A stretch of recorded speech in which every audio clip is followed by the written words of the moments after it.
And gentleman, Sankranti ಹಬ್ಬಕ್ಕೆ ಇಡೀ ದಕ್ಷಿಣ ಭಾರತವೇ ಸಜ್ಜಾಗಿದೆ. ಸೂರ್ಯನ ಪಥ ಬದಲಾಯಿಸುವಂತೆ ಹಬ್ಬದ ಬಳಿಕ ದರ್ಶನ್ ಭವಿಷ್ಯವೂ ಬದಲಾಗುತ್ತೆ ಎನ್ನಲಾಗಿದೆ. ಸೆರೆವಾಸದಲ್ಲಿರುವಂತಹ ದರ್ಶನ್ಗೆ ಸಂಕ್ರಾಂತಿ ಹಬ್ಬದ ಬಳಿಕ ಬೇಲ್ ಸಿಗುತ್ತೆ ಅನ್ನುವಂತಹ ಮಾತುಗಳು ಕೇಳಿ ಬಂದಿವೆ. ಅಷ್ಟಕ್ಕೂ ಸಂಕ್ರಾಂತಿ ಹಬ್ಬದ ಬಳಿಕವೇ ಜಾಮೀನು ಸಿಗೋದಕ್ಕೆ ಕಾರಣ ಏನ್ ಗೊತ್ತಾ? ಎಸ್ ವೀಕ್ಷಕರೇ, ನೆಲ ಜಲ ಭಾಷೆಗಾಗಿ ಪ್ರಾಮಾಣಿಕ ಪತ್ರಿಕೋದ್ಯಮ. ನೀವು ನೋಡ್ತಾ ಇದ್ದೀರಾ ಫೋಕಸ್ ಟಿವಿ.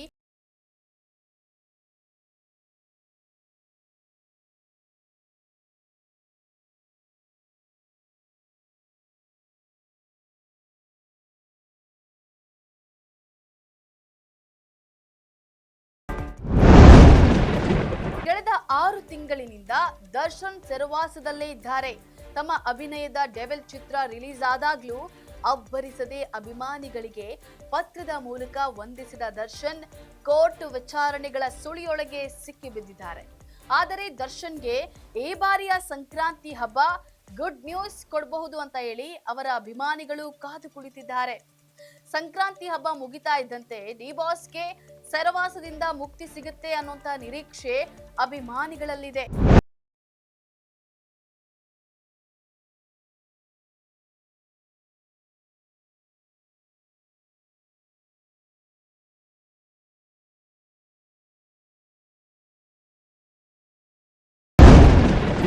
ಯಾಕಂದ್ರೆ ದರ್ಶನ್ ಕಳೆದ ವರ್ಷ ಆಗಸ್ಟ್ 14ರಂದು ಸೆರೆವಾಸಕ್ಕೆ ತೆರಳಿದ್ರು.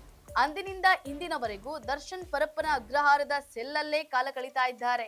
ಡೆವಿಲ್ ಚಿತ್ರದ ಬಿಡುಗಡೆಗೆ ದರ್ಶನ್ ಬೇಲ್ ಮೇಲೆ ಹೊರಗೆ ಬರ್ತಾರೆ ಅಂತ ಹೇಳಿ ಅಭಿಮಾನಿಗಳು ಕಾದಿದ್ರು. ಆದರೆ ಅಭಿಮಾನಿಗಳಿಗೆ ದರ್ಶನ ಭಾಗ್ಯ ಸಿಗಲಿಲ್ಲ. ಆದರೆ ಡೆವಿಲ್ ಚಿತ್ರ ಬಾಕ್ಸ್ ಆಫೀಸ್ ನಲ್ಲಿ ಕಮಾಲ್ ಮಾಡಿತ್ತು.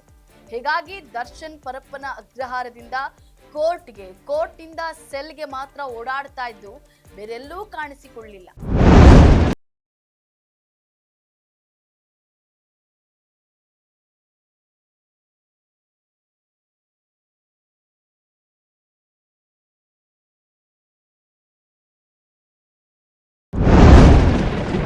ಹಾಸಿಗೆ ದಿಂಬು, ಚಳಿಗೆ ರಗ್ಗು, ಇಷ್ಟರಲ್ಲೇ ದರ್ಶನ್ ಕಳೆದ 6 ತಿಂಗಳು ಕಾಲ ಕಳೆದ್ರು. ಸಂಕ್ರಾಂತಿಗೆ ದರ್ಶನ್ ಪರಪ್ಪನ ಅಗ್ರಹಾರಕ್ಕೆ ಬಂದು 6 ತಿಂಗಳಾಗುತ್ತೆ. ಅಲ್ಲಿಗೆ ದರ್ಶನ್ ಜಾಮೀನಿಗಾಗಿ ಮತ್ತೆ ಮೊರೆ ಹೋಗುವ ಸಾಧ್ಯತೆ ಹೆಚ್ಚಿದೆ. ಕಳೆದ ತಿಂಗಳು ದರ್ಶನ್ ಪತ್ನಿ ಡೆವಿಲ್ ಚಿತ್ರದಲ್ಲಿ ಪ್ರಮೋಷನ್ ನಲ್ಲಿ ಬ್ಯುಸಿ ಆಗಿದ್ರು.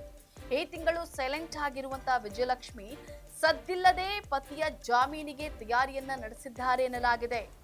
ಒಟ್ನಲ್ಲಿ ಸೂರ್ಯನ ಪಥ ಬದಲಿಸಿದಂತೆ ದರ್ಶನ್ ಹಣೆ ಬರಹವು ಸಂಕ್ರಾಂತಿ ಬಳಿಕ ಬದಲಾಗುತ್ತಾ ಅನ್ನೋದೇ ಕಾದು ನೋಡ್ಬೇಕಿದೆ. ಇದಾಗಿತ್ತು ಫೋಕಸ್ನ ಸ್ಪೆಷಲ್ ರಿಪೋರ್ಟ್. ನೆಲ ಜಲ ಭಾಷೆಗಾಗಿ ನೋಡ್ತಾ ಇರಿ ಫೋಕಸ್ ಟಿವಿ.